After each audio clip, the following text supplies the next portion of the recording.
extrêmement dommage que je me sois pas lancé plus tôt. La plupart des gens pensent qu'ils n'ont pas assez d'argent pour lancer un business. Je l'ai dit 40 000 fois sur cette chaîne, il existe un tas de business que vous pouvez lancer avec quelques centaines d'euros et même 0 euros. Alors certes, peut-être que c'est pas le business que vous avez envie de lancer, mais c'est toujours une meilleure idée de commencer par un petit business comme une agence, comme le fait de faire freelance, lancer un petit site e-commerce. Et puis voilà, vous le faites pendant quelques mois, voire quelques années, vous commencez à vous faire la main. Et ensuite, derrière, quand vous avez fait vos preuves, là, vous pouvez lancer le gros business. Et puis vous aurez économisé de l'argent, vous aurez aussi plus de facilité à lever des fonds auprès des investisseurs.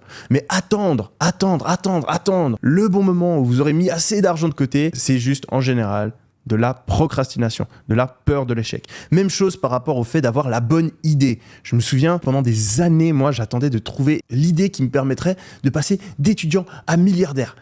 J'avais l'impression quand j'étais jeune qu'en fait c'était soit tu inventais le nouveau Facebook, soit tu faisais rien. Mais encore une fois, avoir l'idée de la prochaine entreprise qui va faire des milliards, c'est quelque chose d'extrêmement difficile et c'est bien plus efficace de commencer par lancer un business simple et classique où on n'invente rien, comme une agence, un bar, se lancer dans l'immobilier, faire du consulting. Comme ça, on n'a pas besoin de trouver une idée, on n'a pas besoin d'être sûr d'avoir le bon business dès le départ et une fois qu'on a de l'expérience, on pourra chercher des business models plus ambitieux. Beaucoup de personnes aussi se disent que c'est pas encore le moment parce qu'elles sont pas assez formées. Mais on le sait aujourd'hui, la meilleure manière d'apprendre, c'est de se renseigner et de faire en même temps.